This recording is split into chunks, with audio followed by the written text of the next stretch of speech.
Bien, bonjour à tous. Merci d'être encore avec nous. C'est la fin de journée.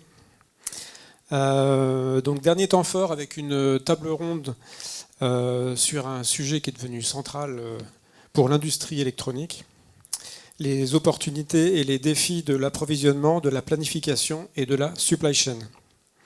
Alors la supply chain électronique est probablement l'une des plus complexes qui existent. Vous avez un grand nombre de références, des composants critiques, des évolutions produits, des délais qui bougent sans cesse, avec une dépendance forte à l'international.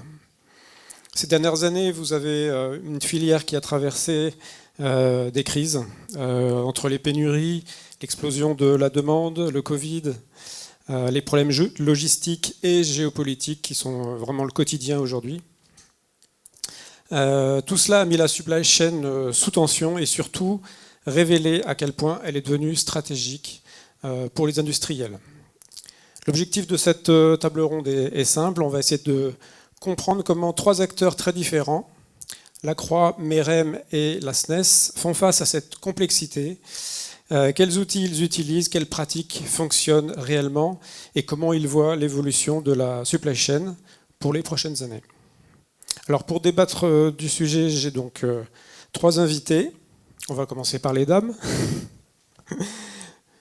Tuc de l'Étoile. Oui, bonjour à tous. Donc Tuc de l'Étoile, donc je suis la supply chain directeur au niveau corporate. Donc j'ai à ma charge le pilotage de 4 usines donc en Europe qui fabriquent à la fois de l'automotive, mais également de l'aéronautique, des produits HBAS et donc de l'industrie. Et donc quelques chiffres pour illustrer mon activité. On a à peu près 9000 références produits finis à gérer, 85 000 références composants approvisionnés auprès de plus de 300 fournisseurs partenaires et donc des clients autour de 200 avec des phases, que ce soit du NPI, vie-série, fin de vie. Donc effectivement qu'on évoquera tout à l'heure. On va reparler de tout ça au fur et à mesure. Ludovic Aran. Il est allumé normalement. Oui, alors bonjour à tous, Ludovic Aran. Moi, je ne vais pas décrire. Alors, je suis directeur de la SNES. J'ai un parcours de plus de 30 ans maintenant dans l'électronique. Vous pouvez regarder sur LinkedIn, hein, on va éviter de parler de tout ça. Et la SNES, en fait, c'est une PME, EMS, moins de 50 personnes. Petite moyenne série, ça c'est important de le préciser parce que quand on gère la petite série, on complexifie encore plus les choses parce qu'on démultiplie le nombre de références à gérer. Et on a comme valeur la transparence pour un partenariat durable, la réactivité, on va parler beaucoup d'agilité, hein, au service de la satisfaction de nos partenaires, et un engagement pour construire une relation de confiance sur du long terme. On appartient au groupe WAE, qui a en son sein trois bureaux d'études, Casar, Concept, CAO Concept, qui sont sur Angers, et Ceretec, qui est un bureau d'études mécatroniques qui est sur la région parisienne. Voilà, on a une solution one-stop shop sur un cycle de vie depuis la conception, la fabrication jusqu'aux fin de vie du produit. Merci. Merci. Et donc nous accueillons aussi Bruno Bailly, qui nous vient de Besançon. Bonjour, donc Bruno Bailly, dirigeant de Merem, et je crois que j'ai assez parlé de moi ce matin, donc je vais vous donner la parole. Très bien. Alors, avant de rentrer dans le vif du sujet, j'aimerais qu'on parle un petit peu de cette supply chain et de ses particularités. Vous m'aviez dit dans la préparation que c'était la pire supply chain au monde. Alors, tout le monde ici partage peut-être cet avis. Est-ce que vous pouvez m'expliquer pourquoi, comment on la caractérise, Ludovic ? Alors, moi, j'ai eu l'occasion dans ma carrière de travailler pour des gens comme l'automobile, hein, Faurecia notamment, où je considère que c'est des champions de la supply chain. Hein, ils travaillent en juste à temps auprès des usines automobiles. Et on ne voit pas de stock, en fait, dans ces usines-là. C'est des palettes qui arrivent, qui sont sur des rouleaux, et ils consomment au fur et à mesure, et ça arrive en juste à temps en permanence. Donc je me suis beaucoup inspiré de Faurecia dans la supply chain. Par contre, quand on arrive dans le monde de l'électronique, on voit pendant la période Covid comment ça a été compliqué à gérer. On est sur quelque chose d'exponentiel. Parce que l'automobile, ils vont assembler 10 pièces ensemble. L'électronique, on va jusqu'à plusieurs centaines de composants sur des cartes, avec plusieurs centaines aussi de références si nécessaire. Et donc il nous manque un composant et on est obligé d'appeler le client en lui disant on ne trouve pas et il va falloir qu'on décale toute la production. D'où la complexité de gestion de cette supply chain jusqu'au dernier moment. Parce que vous pouvez avoir un AR d'un composant et puis vous pouvez le relancer toutes les semaines si vous voulez. Puis au dernier moment, on vous dit non, le composant, on ne l'a pas. Voilà. Donc on est en Asie, on a la problématique géopolitique, on a des problématiques d'accidents de parcours qui arrivent, logistiques, des guerres, des événements planétaires qui font que on a tout ça à gérer et il faut être extrêmement vigilant et être en sécurisation permanente. Que vous partagez cette analyse. Vous avez des clients qui sont plus gros, j'imagine. Est-ce que c'est la même complexité ? Alors oui, c'est la même complexité. On a des clients comme Forestia. Et pourquoi pour eux c'est si simple ? Parce qu'effectivement tout le stock est porté plutôt chez nous, donc en amont. Et effectivement, on a d'un côté, comme tout EMS, on est vraiment en étau entre toutes les contraintes fournisseurs. Vous connaissez comme moi les gros MOQ, les longs lead time, des pénuries avec des allocations qu'on doit gérer. Il y a également une réglementation, tout ce qui est ROHS, REACH et autres, des certificats qu'on doit vérifier au moment de la réception et de l'importation des produits. Donc d'un côté, beaucoup d'exigences, de contraintes, et de l'autre côté, vous avez un client qui veut un taux de service à 95%, une commande passée, il doit être livré dans les 2 semaines, derrière une variabilité très forte de la demande. Il nous donne des prévisions, c'est jamais pile poil ça qui va nous confirmer en commande ferme. On a aussi un gros portefeuille de produits avec beaucoup de NPI souvent. Tout ça fait qu'à un moment, effectivement, c'est difficile pour un EMS de vraiment concilier tous les aspects à moindre coût et derrière, dans une réactivité, effectivement, on va beaucoup l'évoquer, souhaiter. Et donc, effectivement, nous, au milieu, on doit jouer avec tout ça. Comme tu l'as dit, contexte géopolitique compliqué. Nous, en tout cas, on fabrique tout ce qui est cartes électroniques de biens à double usage, notamment pour le militaire et le civil, qui nécessitent derrière des exports contrôles et autres, et effectivement, qui fait notre environnement encore plus complexe qu'il ne l'est, et ça va que se durcir. Donc, je confirme. Merci. Bruno, même constatation chez vous, c'est mission impossible, la supply chain électronique ? Alors, c'est pas mission impossible. C'est un gros challenge et nous, c'est clairement devenu le deuxième métier de Merem et je dirais quelque part notre principal enjeu. Quand je suis arrivé chez Merem il y a 8 ans, il y avait un approvisionneur qui travaillait avec les chargés d'affaires. Je pensais que la problématique allait être la production, donc on a investi là-dessus et puis j'ai découvert toute la problématique de la supply chain. Donc on est 50 personnes, donc une petite structure, mais on a une stratégie grand compte, donc qui rejoignent un petit peu des grands comptes comme la Croix, mais on est tout petit. Donc aujourd'hui on a 7 personnes dans l'équipe appro, achat, supply chain à laquelle on a intégré la logistique. Et la problématique, les prix, le Covid, l'obsolescence, tous les sujets qui ont été évoqués. Et puis des délais qui ne sont pas du tout alignés entre des clients qui vous annoncent des projets pour dans 3 mois, pour dans 1 an, et que ça bouge tout le temps, et avec des variations extrêmement importantes. Nos délais de fabrication, des délais d'appro qui peuvent aller de quelques semaines à quelques mois, voire 1 an. Donc tout un environnement où il y a des délais qui ne sont pas du tout compatibles les uns avec les autres. Donc c'est du stock un peu partout. Et la supply chain, en fait, c'est un problématique pour nous, qui sommes au milieu, mais pour tous les acteurs. Alors c'est vrai que l'EMS, souvent, c'est lui qui porte le stock. Donc il y a un travail à faire avec les clients, avec les distributeurs. Et puis, je parlais de service, donc c'est devenu vraiment une fonction essentielle à notre métier. Et aujourd'hui, alors si c'est un problème pour nous, les clients, pour moi, c'est sa plus grosse zone de stress. Le EMS, c'est une zone de stress, non pas sur la qualité des produits. Aujourd'hui, tous les EMS font des produits de qualité. Les délais de fabrication sont tenus, mais leur stress, c'est d'avoir leur carte en temps et en heure, et un EMS qui va pouvoir gérer justement toute cette instabilité en termes de prévisionnel, de commandes, les impacts de trésorerie. Donc, Ok, merci. Alors, commençons par les approvisionnements. Donc la chaîne d'appro. Excel commence à être en limite. On utilise maintenant des outils. On en a vu un Adesio. Ludovic, justement, je crois que vous connaissez bien cet outil-là. Alors, je connais bien, je découvre l'outil. J'ai travaillé avec Sébastien Pibertier sur le sujet. Alors moi, c'est un rêve, et puis Adesio l'a fait, en fait. Il s'avère qu'en 2019, moi j'étais à la tête d'une PME de 30 personnes qui travaillait pour l'aéro, la défense, le naval, le ferroviaire.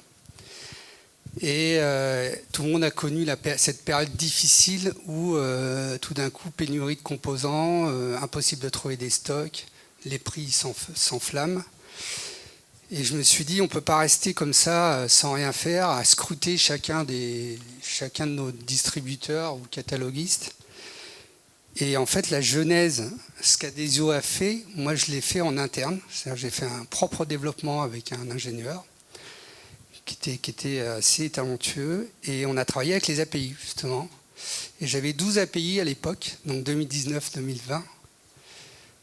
D'ailleurs, je me suis dit, je vais peut-être créer une boîte. Mais voilà, donc on a connu ça, et je me rappelle que les gens de Thales et Naval étaient venus nous voir. Alors on faisait plus, nous, on faisait la codification en automatique dans le RP, et après l'approvisionnement en automatique à travers cet outil-là. Donc on avait digitalisé complètement la chaîne d'approvisionnement et de devis et ainsi de suite. Et ça nous a permis de faire un bond en avant exceptionnel, parce qu'on répondait en délai très rapidement. Et du coup, c'était un besoin clair et net. Donc merci Adesio de l'avoir fait, parce que j'attendais quelqu'un qui industrialise un peu tout ça. Alors il y en a d'autres, vous allez en parler, qui d'ailleurs sont venus me taper à la porte. Et voilà, je vous laisse en parler. Ça mérite une remise, ça.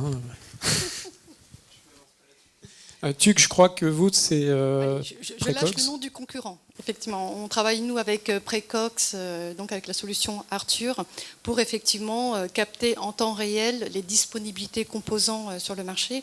Mais moi, ce que je voudrais dire, c'est en amont du shortage sur lequel on doit faire face et sur lequel on doit chercher des composants sur le marché, nous, on essaye quand même d'anticiper le risque. Donc, ce qu'on fait... Et du coup, via de l'Excel, je n'ai pas honte de le dire, on fait des extractions en fait de BOM sur lesquelles on vient récupérer tout ce qui est MOQ, lead time, variabilité de la forecast, taux de service requis par les clients et autres. Et on vient analyser tout ce qui est composants critiques. Composants critiques sur lesquels on définit des stocks de sécurité à avoir, qu'on paramètre dans nos systèmes et qui nous donnent derrière un montant de financement et de cash à avancer, qu'on va cofinancer avec les clients pour justement pouvoir sécuriser une fois le taux de service, la variabilité souhaitée, dans un contexte où on a des longs lead time et autres. Donc ça, on fait le travail en amont, on négocie avec le client, on se met d'accord, on configure notre SAP avec ces données, et après, effectivement, on vit, on va dire, la vie de nos composants, et seulement en cas de shortage, c'est là qu'on fait appel à des solutions type Precox.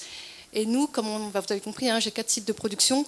J'ai également développé en interne, donc plutôt via de la Power BI, des systèmes qui me permettent de faire des intercos entre sites, où je vais effectivement regarder, un peu comme une plateforme interne, où sont mes excess, voire mes obsolètes de stock d'un site, d'un client, pour le repartager, le réallouer à celui effectivement qui risque d'être en rupture, basé sur le manufacturer part number. Donc j'imagine des solutions que vous développez peut-être à plus grande échelle, mais nous on le fait en tout cas en interne avec des petits outils Excel. Très bien, merci.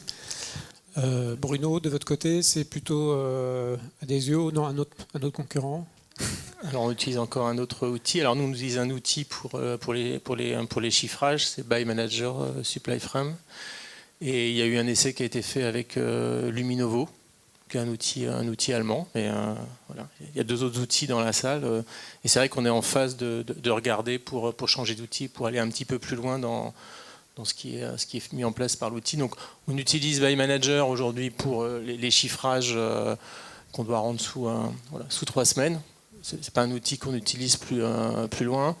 Après, pour les clients, en fait, à chaque client, on a une organisation un petit peu différente. Alors, de façon générale, on fait des marchés des marchés annuels et puis on rentre nos prix dans le système. On revoit nos délais, ils sont rentrés dans le système. Alors c'est assez récent dans le système, ils sont revus tous les 3 mois sur les délais, qui peuvent être encore différents de la réalité, mais en tout cas on commande là-dessus. Et puis après, avec les clients, il y a des stocks qui sont faits. Alors on a des commandes fermes, on a aussi des programmes prévisionnels avec des engagements à 6 mois, à 9 mois, à 1 an sur lesquels on stocke, portés par Merem et ou en contrepartie, enfin avec le client. Donc comme Puck le disait, on a des contrats logistiques pour certains clients. Et donc c'est aussi un enjeu quand on prend des marchés. Et comme on est avec des gros acteurs, on était avec des PME qui ont grossi, qui sont des ETI et puis maintenant des groupes. Donc ça change un petit peu la donne. Et donc chacun, c'est pas nous qui allons leur imposer la façon de travailler. Par contre, effectivement, l'aspect trésorerie est essentiel là-dessus. Et puis, comme j'ai rapidement présenté ce matin, on est en train d'ouvrir un bureau sur le Vietnam pour regarder ce qui se passe sur l'Asie, voir ce qui peut être fait. Donc on cherche des solutions, je dirais, multiples et variées. Et des outils qui ont toutes ces facettes-là nous intéressent bien pour gagner du temps. Juste, je me permets de compléter. Nous, on utilise aujourd'hui Précox. Je vous ai dit en introduction 85 000 références de composants sur lesquels il y a des données MOQ, lead time et autres qu'on doit actualiser. Donc nous, on utilise Précox pour aller chercher sur le marché ces données temps réel par rapport à une réalité. C'est-à-dire que nous, on a peut-être pu négocier il y a 5 ans certains MOQ lead time qui sont complètement obsolètes depuis parce qu'on n'a pas passé de commande. Ces systèmes nous permettent, dès lors qu'on émet un besoin, tout de suite d'aller chercher la réalité temps réel du marché pour directement mettre à jour nos systèmes SAP. Et quand il y a des écarts importants entre ce qu'il y a dans notre ERP et la réalité marché, effectivement, on a nos acheteurs qui font un filtre pour être sûr que notre base de données soit la plus cohérente et la plus exploitable possible. Donc on fait ça aussi, et c'est là aussi qu'on va récupérer tout ce qui est HS code, les ECCN pour faire de l'export contrôle, les poids, les conditionnements et autres, pour une nouvelle fois avoir une base de données la plus exploitable possible pour les processus opérationnels. Ok. Oui, Bruno, vous vouliez rajouter ? Ouais, juste deux choses. On parlait du Covid tout à l'heure et des prix. Il y a 8 ans, quand il y avait des variations de prix, c'était pris par Berem. Je trouvais ça pas très très normal. Donc on a travaillé auprès des clients de refacturer ces différentiels de prix à partir du moment où il y avait un certain montant. Donc ça a mis un peu de temps à prendre, mais ça a pris. Et heureusement qu'on l'a fait parce qu'au moment du Covid, on a facturé pas loin d'1 million d'euros de surcoûts composants qui auraient été totalement impossibles à absorber pour nous. Mais le fait d'avoir travaillé ça en amont, alors sans savoir évidemment que le Covid allait venir, juste pour des bonnes pratiques, ça nous a bien aidé à ce moment-là. Et le deuxième, alors j'avais mis ça dans une slide, on travaille aussi sur une plateforme qui s'appelle EOS pour travailler sur l'obsolescence prédictive des composants, donc complémentaire à des Silicon Experts avec des écoles d'ingénieurs et Valeo. Alors, elle intégrera aussi Silicon Expert parce que ça doit permettre aussi de travailler un peu plus loin, mais sur quelque chose de prédictif, alors qu'elle est assez compliqué à faire, mais qui peut être complémentaire à des outils qui existent. Donc, pour dire que c'est comme ici, c'est vraiment transverse sur toute l'entreprise. Ok, merci. J'aimerais maintenant qu'on revienne à la fabrication. Et moi, je m'interroge, comment est-ce qu'on peut prévoir quand tout change autour ? J'ai envie d'aborder avec vous le sujet du pic PDP. Ludovic, comment ça se passe à la SNES, pic PDP ? Alors, le pic PDP, pour moi, c'est un processus de gouvernance. Et après, on va y agréger des différents outils derrière qui vont nous permettre d'analyser des informations et de prendre des décisions. PIC, on va être sur du moyen terme, on va parler en mois. PDP, on va parler sur les prochaines semaines, sur les 6 prochaines semaines. Et là, on va rentrer après dans la problématique d'ordonnancement. D'accord ? Moi, j'ai eu l'occasion, je reparle encore de Foresa, mais ça a été un point dans ma vie important. sur l'excellence opérationnelle, j'ai eu l'occasion de développer PIC PDP au sein du groupe. Je fais partie de l'équipe qui a mis en place le PIC PDP en 2004, donc plus de 20 ans. Et à chaque fois que je suis passé dans une entreprise, c'était une obligation de passer par le PIC PDP et qui donne une visibilité claire de ce qu'on a à faire. Avec les plans de charge, avec les besoins en composants, tout ça. Sans ces outils-là, on ne peut rien faire. Enfin, je veux dire, moi, je vois les entreprises qui n'ont pas ça, elles ont d'énormes difficultés à être agiles et à anticiper des problèmes. Même chez un petit, hein, sans jugement, mais Ouais, pour vous, c'est obligatoire, quoi. C'est obligatoire. D'accord. Donc maintenant, la difficulté, c'est de se dire comment j'arrive à l'implanter. Il faut un ERP quand même qui soit costaud, de telle façon à avoir les informations en temps réel. Et après, il y a des satellites qui peuvent se mettre autour pour analyser. Et après, on va rentrer dans le phénomène d'ordonnancement, où là, on va laisser l'agilité au terrain, parce qu'en fait, il y a tellement d'aléas en production que de vouloir faire dans un ERP du PIC PDP, de l'ordonnancement, ça n'a aucun sens. Donc l'ordonnancement va être suggéré par l'ERP, mais après, il va avoir une vie pendant la semaine, où c'est les équipes de terrain qui vont faire jouer l'ordonnancement au travers de séquenceurs Kanban ou autres, qui est beaucoup plus agile et qui donne le pouvoir aux gens de terrain, moyennant évidemment quand même un minimum de garantie sur la qualité et autres, et la logistique aussi de terrain, de telle façon à ce qu'eux arrivent à faire l'objectif de la semaine. Voilà. Pour vous, il y a une limite au calcul et à l'automatisation. Et une fois qu'on passe au niveau du shop floor, il y a une liberté qui revient pour le quotidien, pour l'opérateur. Ouais, parce que par expérience, on a essayé, et puis il y en a d'autres qui vont en parler. Hein, donc Bruno va en parler. Par expérience, de vouloir figer tout à un moment donné, ça recrée de la saisie, c'est hyper compliqué. Et finalement, les gens de production ne se sentent pas acteurs dans ce qu'ils font. Donc, il faut leur laisser la chance de gérer leur propre objectif. À partir du moment où, à la fin de la semaine, ils ont réalisé l'objectif, c'est ça l'essentiel. Gérer les aléas, gérer tout ça. Complètement. Bruno, justement, vous avez une expérience sur ces outils-là ? Oui, on vient de faire un virage après s'être planté, tout simplement. C'est des bons retours d'expérience, les mauvais retours d'expérience. C'est souvent là où on apprend le plus, d'ailleurs. Donc nous on était sur un ERP qui s'appelait Luxor et on avait alors le planning, l'ordonnancement, tout ça était un peu dans la même boîte et surtout dans la tête du directeur industriel qui est là depuis 40 ans et qui part à la retraite dans quelques mois. Et c'était géré au cordeau, alors avec une présence atelier, le shop floor primordial, et puis sur la partie planning entre les stocks et puis les prévis clients, on arrivait à avoir de ruptures compétentes, donc le planning se gérait bien.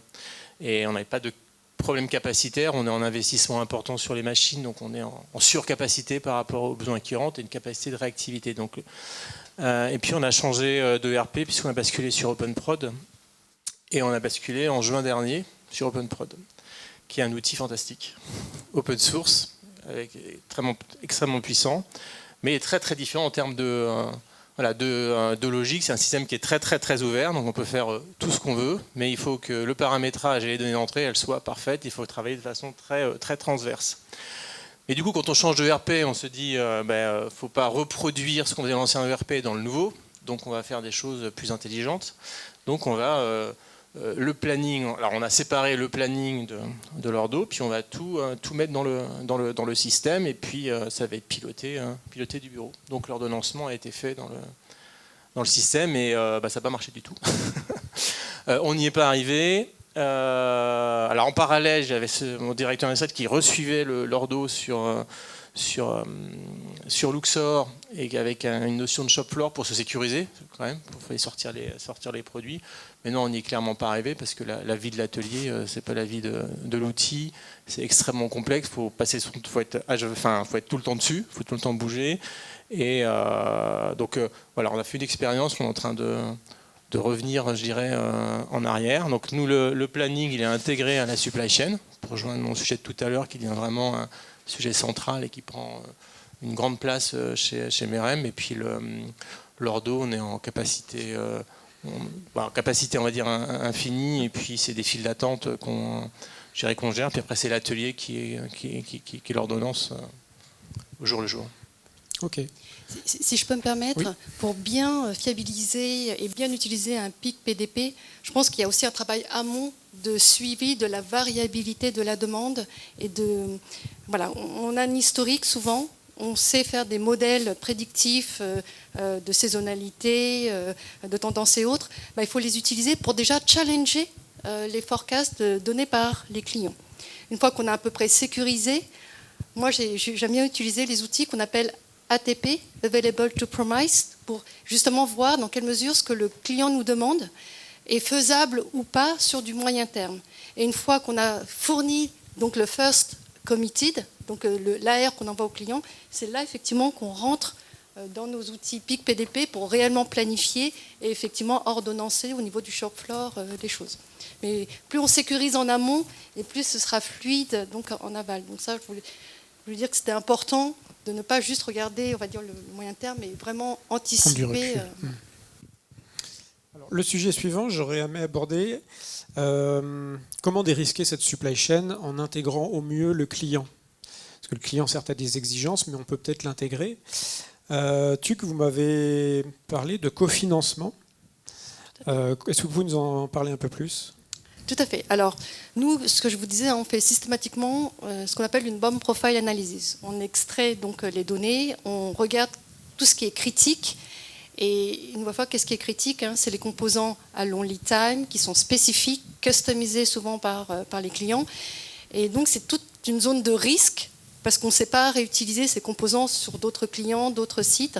Et donc, ce qu'on explique clairement aux clients, écoutez, c'est vous qui avez designé votre produit, qui est à risque, qui derrière avait choisi ce fournisseur qui est à l'autre bout du monde, qui nous rajoute des lead time. Et si en plus vous ne mettez pas sous contrôle vos forecasts avec derrière des volumes qui évoluent tous les 4 matins, vous comprenez bien, monsieur le client, que ce n'est pas à moi de financer et de porter tous vos risques.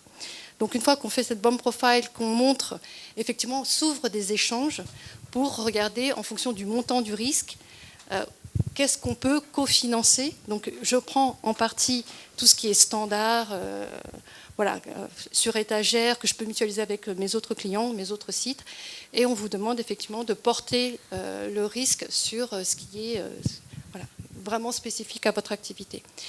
Et j'ai envie de dire, ça marche. Donc il ne faut pas hésiter à aller demander aux clients effectivement ces cofinancements, et je sais que Thales le fait, Safran aussi. On a ASK par exemple pour l'automotive, on a également Valeo.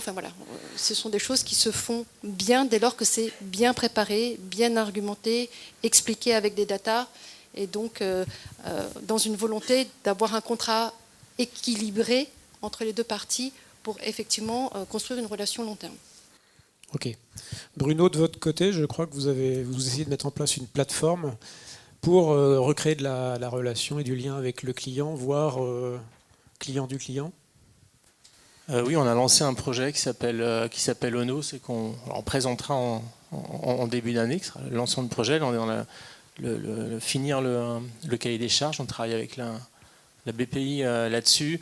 L'idée serait d'avoir une plateforme étendue qui irait du client jusqu'au fabricant de composants, mais qui intégrerait pas seulement Merem comme EMS, mais l'ensemble des intervenants sur la chaîne, c'est-à-dire les autres EMS, les autres sous-traitants, fournisseurs, pour qu'on ait une information. Alors, ce matin, je parlais de collaboration. Là, c'est à travers la data, de partager une data sur l'ensemble de l'écosystème du produit, qui irait alors du prévisionnel du client, qui a la variabilité et l'instabilité dont on parlait tout à l'heure, avec toutes les incidences que ça va avoir.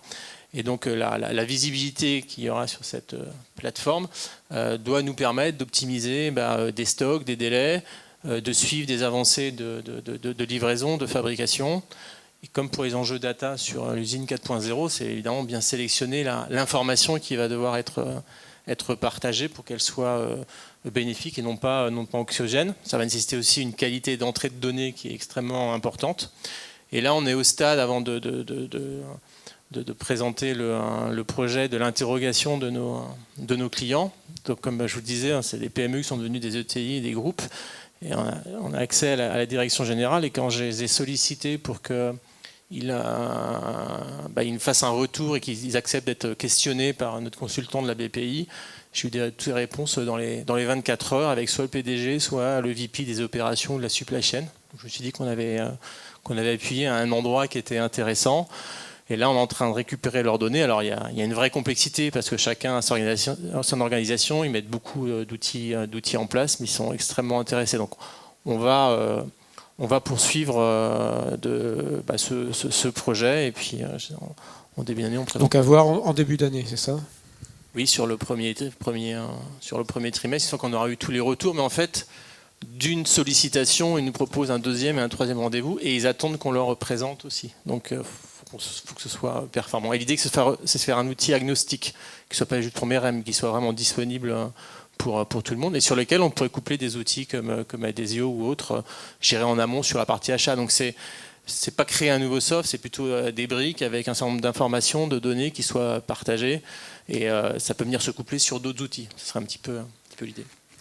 Alors en parlant de briques, l'offre logicielle est vaste pour piloter la supply chain. On parle de BI, qui est plutôt un rétroviseur, d'APS, de jumeaux numériques, de principe DDMRP. Si on les prend un peu dans l'ordre, la BI, TUC, comment c'est utilisé aujourd'hui chez Lacroix en tant qu'aide au pilotage de la supply chain ? Alors, comme vous l'avez dit, c'est vraiment le rétroviseur. Pour moi, la BI, c'est vraiment, je regarde mes résultats, je vais rechercher les routes causes et je vais mettre en place les plans d'action associés.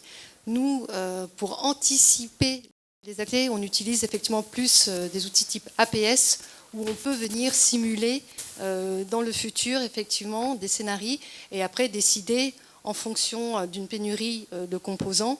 Nexperia en a été récemment le cas, savoir où on a loué les composants sans mettre en danger la disponibilité des produits pour nos clients.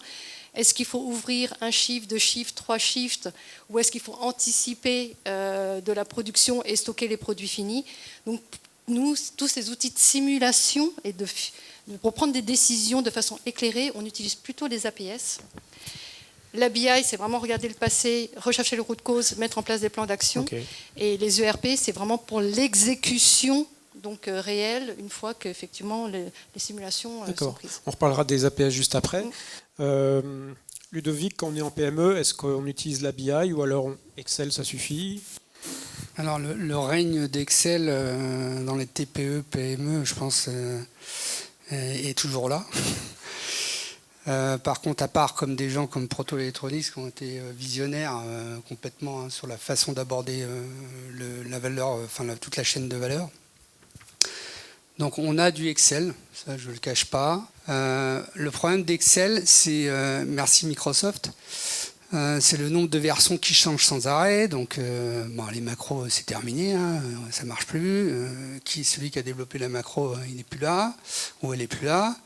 Donc il faut robustifier. Power BI, j'ai bossé chez Lacroix, donc je vois de quoi parle.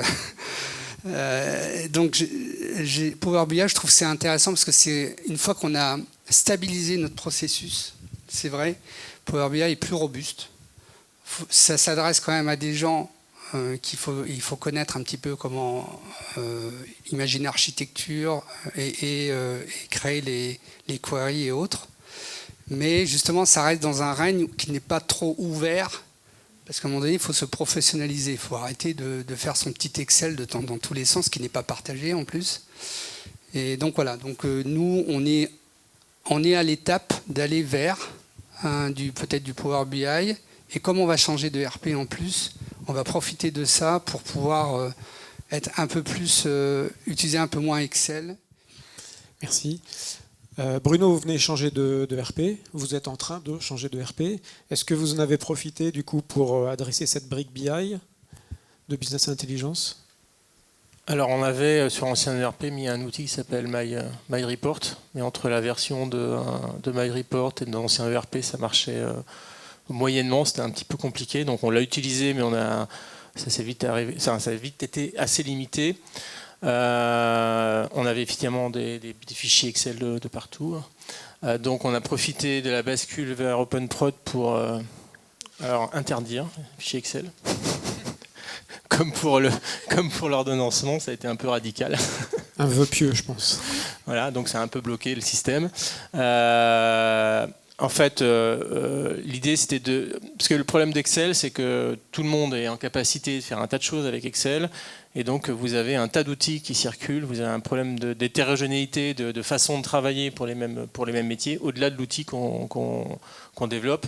Donc on a surtout travaillé à comment homogénéiser et d'avoir si un fichier, je dirais, Excel qui doit sortir, et bien évidemment il doit sortir, il doit être automatisé et sortir directement de l'ERP. Et c'est vrai que OpenProd permet beaucoup de choses entre les affichages, les requêtages et puis de lancer des extractions. Donc ça a été plutôt un travail sur l'homogénéisation de la documentation. Donc on a créé un service. Alors le service support qui s'est occupé de l'ERP, on l'a renforcé. Donc maintenant on a une équipe de 3 personnes qui s'occupent de tous ces outils-là et qui doivent rentrer après dans le système qualité. Alors les gens pourront utiliser bien sûr Excel, je dirais, à la marge pour le quotidien, mais sur tout ce qui est donné de l'entreprise, ce sera automatisé. Alors après, tout ce qui pourrait être fait dans OpenProd sera fait dans OpenProd. Il y a encore un peu d'Excel. Par contre, on compte bien que l'Excel soit intermédiaire. Une fois qu'on aura rendu robuste les données qui sortent, je pense qu'OpenProd peut non pas supprimer Excel, mais quand même nous en éloigner. Et puis effectivement, il y a Power BI qui est à côté, okay, qui va être envisagé. Parfait.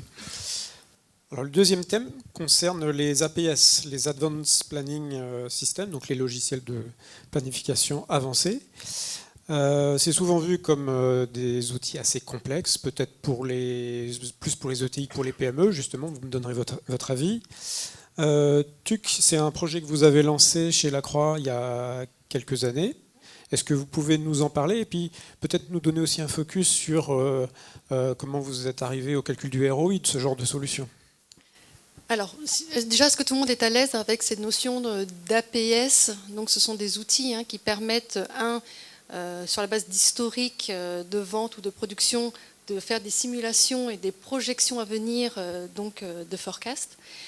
Puis, une fois qu'on a les forecasts, il va vérifier derrière la faisabilité, donc avec ce qu'on appelle des analyses available to promise. Donc, ils regardent les composants critiques, ils regardent la capacité, ils font ce qu'on appelle du lissage charge-capacité, donc à capacité finie, contrairement aux ERP.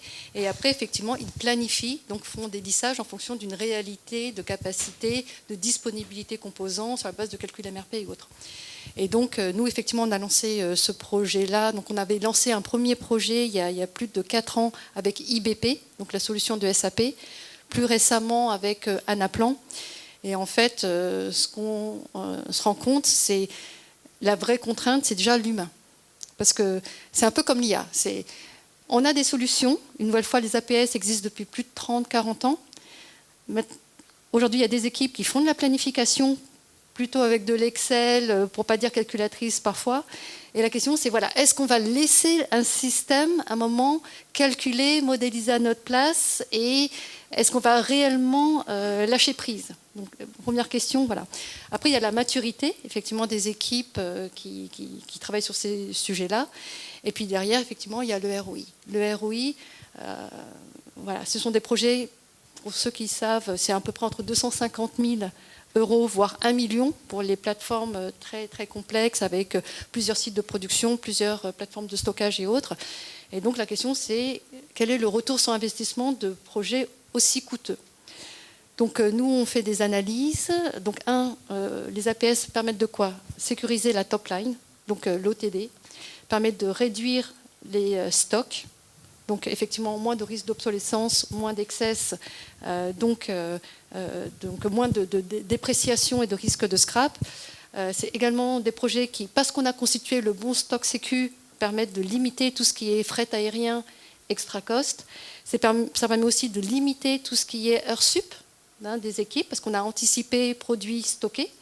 Donc tout ça fait que à la fin, même si ça coûte 250 000 quelque part, ce sont des retours sur investissement qui peuvent être assez rapides moyennant une nouvelle fois la capacité des équipes à absorber ce type de projet. Et nous, par exemple, que sur Beaupro, sur un site de production, le ROI était globalement de 18 mois. Parce qu'on achète le supercalculateur, des licences, et puis voilà. Quand on a intégré les autres sites de production, le 18 mois est passé à 9 mois, parce que le calculateur était déjà payé. Donc c'est ça aussi qu'il faut regarder dans les analyses quand on parle de ROI. C'est vraiment plus ce que ça nous rapporte versus ce que ça nous coûte, une nouvelle fois, voilà, de façon mutualisée. Ok, je vois l'intérêt pour un groupe multisite. Ludovic, est-ce qu'un outil comme Anaplan à 1 million d'euros pour la SNES, c'est envisageable? Ça s'est vu à mon visage un peu. Donc évidemment non. Nous, il y a un tel patchwork aussi d'offres digitales. Moi j'apprends beaucoup avec justement mes collègues qui eux ont plus de moyens et puis ils ont la nécessité d'avoir, c'est-à-dire qu'il y a tellement de choses à gérer, 85 000 lignes et ainsi de suite. J'entends tout à fait. Nous on fait la petite série, on travaille à l'affaire. Moi, je reste bloqué sur mon pic PDP que j'arrive à générer de manière assez facile dans l'Excel pour l'instant. Extraction depuis donc on gère notre PDP. On est passé de 80% de réalisation il y a 6 mois à 96% aujourd'hui. Donc je ne vois pas pourquoi j'achèterais Anaplan. Je n'ai pas besoin de ça. Mais c'est parce qu'on n'est pas dans les mêmes dimensions. Et donc pour une PME, je pense qu'il faut réfléchir avant d'acheter des trucs qui coûtent extrêmement cher.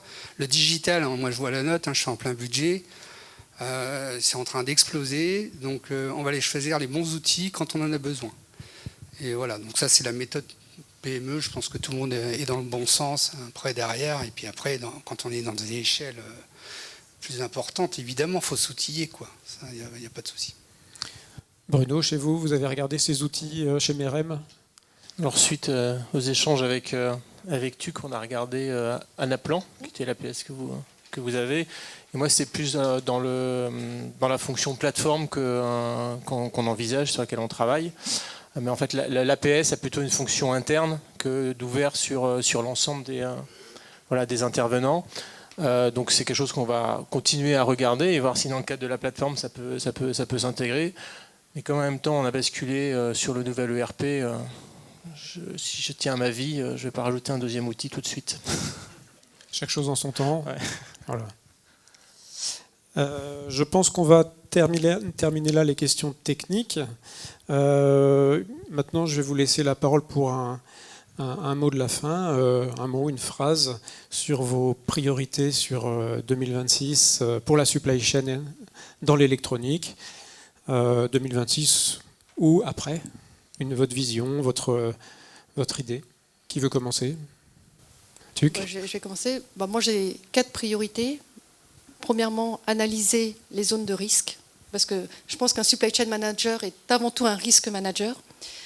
Sécuriser effectivement la chaîne d'approvisionnement, sécuriser la disponibilité des composants, variabiliser les ressources pour être justement très agile face à l'évolution des marchés et surtout rester connecté avec le marché via effectivement les nouvelles solutions, être digitalisé et être ancré sur la réalité du marché, que ce soit avec les fournisseurs mais également les évolutions des clients.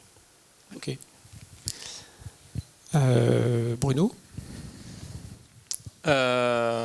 Donc nous on est en phase de croissance importante, faut gérer cette croissance et avec le nouvel ERP qui n'est pas totalement finalisé au bout de 5 mois, même si on a bien avancé, mais l'enjeu est forcément appro et supply sur nos basiques est essentiel. Donc la première chose c'est de sécuriser l'ERP et de passer l'étape qu'on attendait de passer.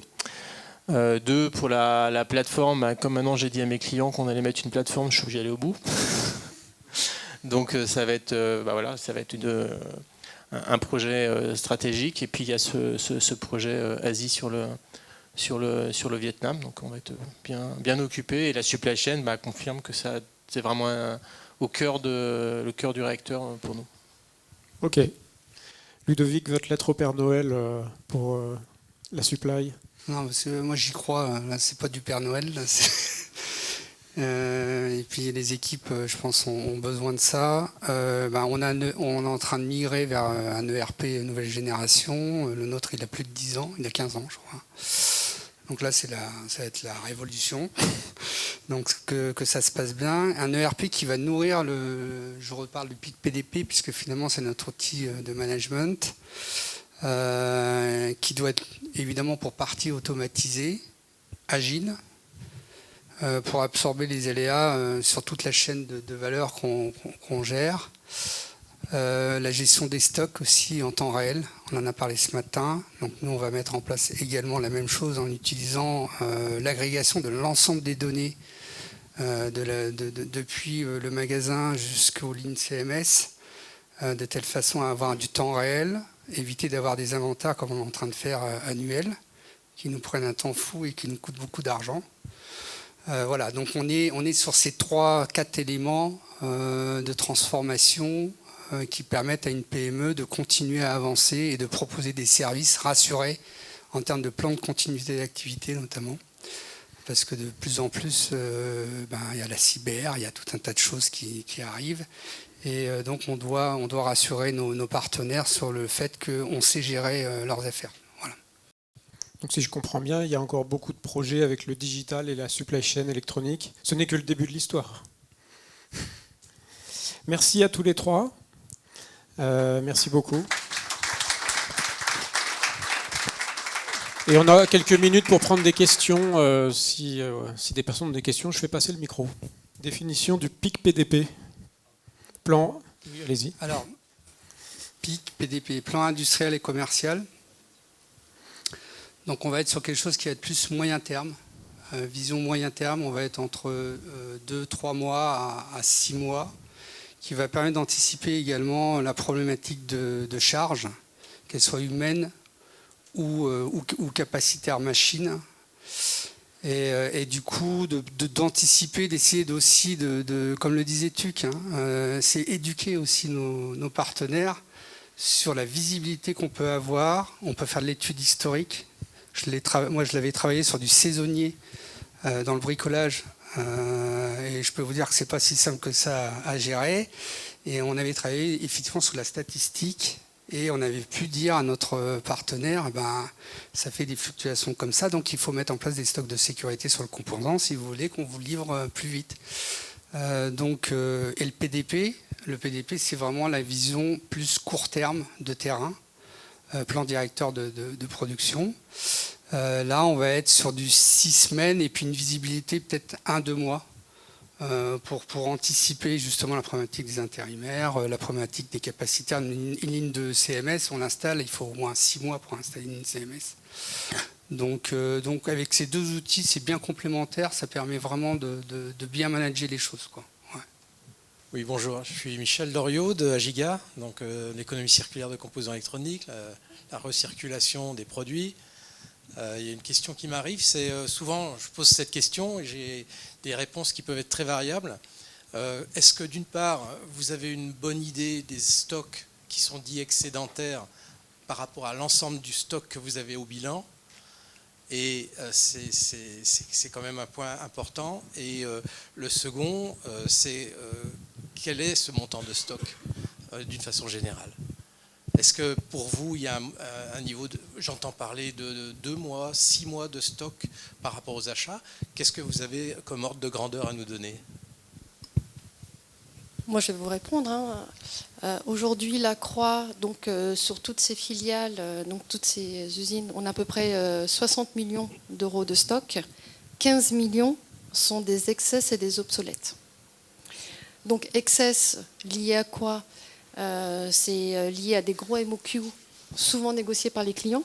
Donc c'est pour ça que sur ces excès-là, moi je demande à mes clients de cofinancer. Parce qu'une nouvelle fois, ils ont négocié des gros MOQ pour avoir des prix de revient les plus faibles possibles, sauf qu'en face, il y a le cash à supporter. Et malheureusement, ce n'est pas eux, c'est nous. Donc effectivement, à un moment, il y a bien ces excès qu'il faut financer. Par ailleurs, s'il y a des baisses d'activité de leur part, c'est également des excès qui sont générés.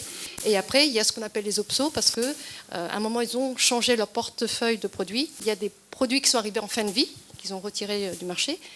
tous les stocks qui nous restent deviennent des obsos. Maintenant, une fois que j'ai dit ça, les 15 millions, c'est pas parce qu'un client a un composant qui est obso qu'il est réellement obso au sein du réseau Lacroix. C'est-à-dire qu'on a d'autres clients qui potentiellement pourraient utiliser ce composant. Et donc, nous, c'est pour ça que je parlais d'interco tout à l'heure, on fait des analyses pour essayer de faire tourner ce stock donc, en interne.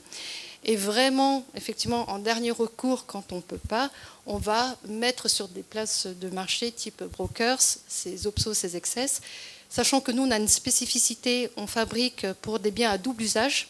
Donc, ce sont souvent des composants qu'on peut qualifier de sensibles, critiques, avec des EAR, donc ITAR, ECCN, donc autres que EAR 99. Et donc, nous, on s'interdit aussi de mettre ces composants critiques approvisionnés par ailleurs aux US sur le marché.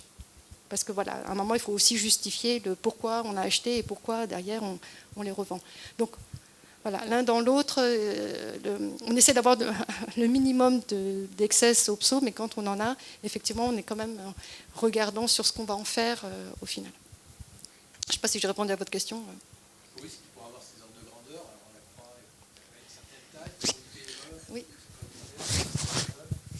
Alors nous, on travaille à l'affaire, donc les excès, il n'y en a pas normalement. Après, quand on nous annule une commande, évidemment, on va rentrer en négociation et ils vont payer, c'est normal qu'ils payent, hein, ils annulent. La supply chain était lancée. On est sur des...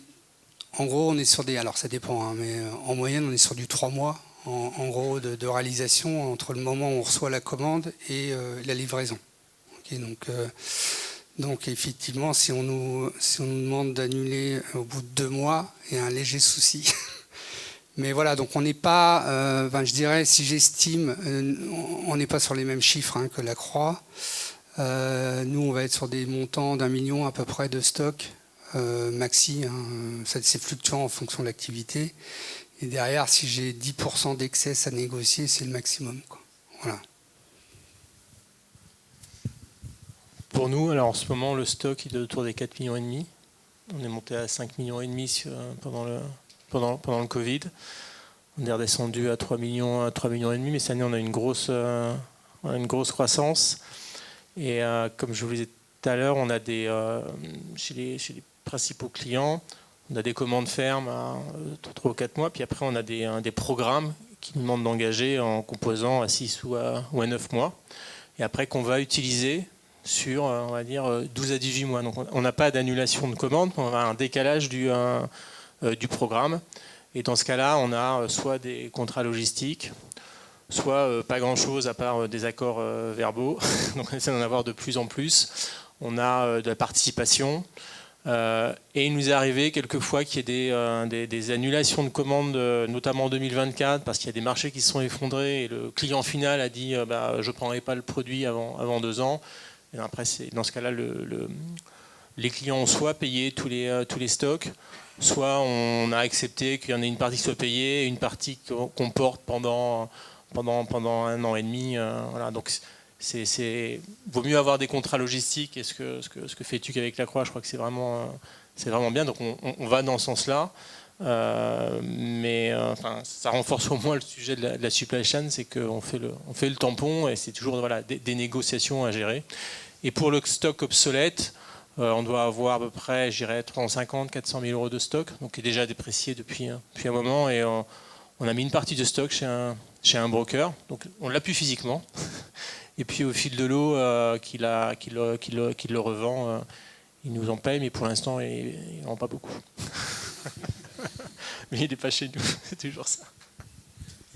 Une dernière question avant de conclure la journée. 1 fois, 2 fois, 3 fois.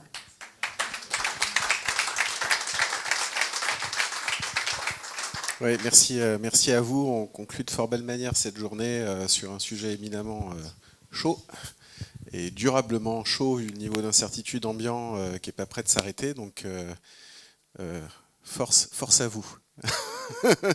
Et force à nous collectivement, c'est des sujets où il y a des enjeux de coopération. Je crois qu'on a illustré depuis ce matin un des truc qui nous tient bien à cœur chez WeNetwork depuis l'origine, c'est que il y a trop de cloisonnement encore dans cette filière et il nous faut des espaces comme WeNetwork où les gens se parlent, partagent leurs sujets, partagent leurs approches, leurs solutions. Et donc moi je suis super ravi qu'à nouveau ce séminaire-là ait pu témoigner de ça et j'espère de la valeur ajoutée que ça vous apporte, à la fois dans les presse et puis dans les échanges qu'il peut y avoir à côté entre vous tous.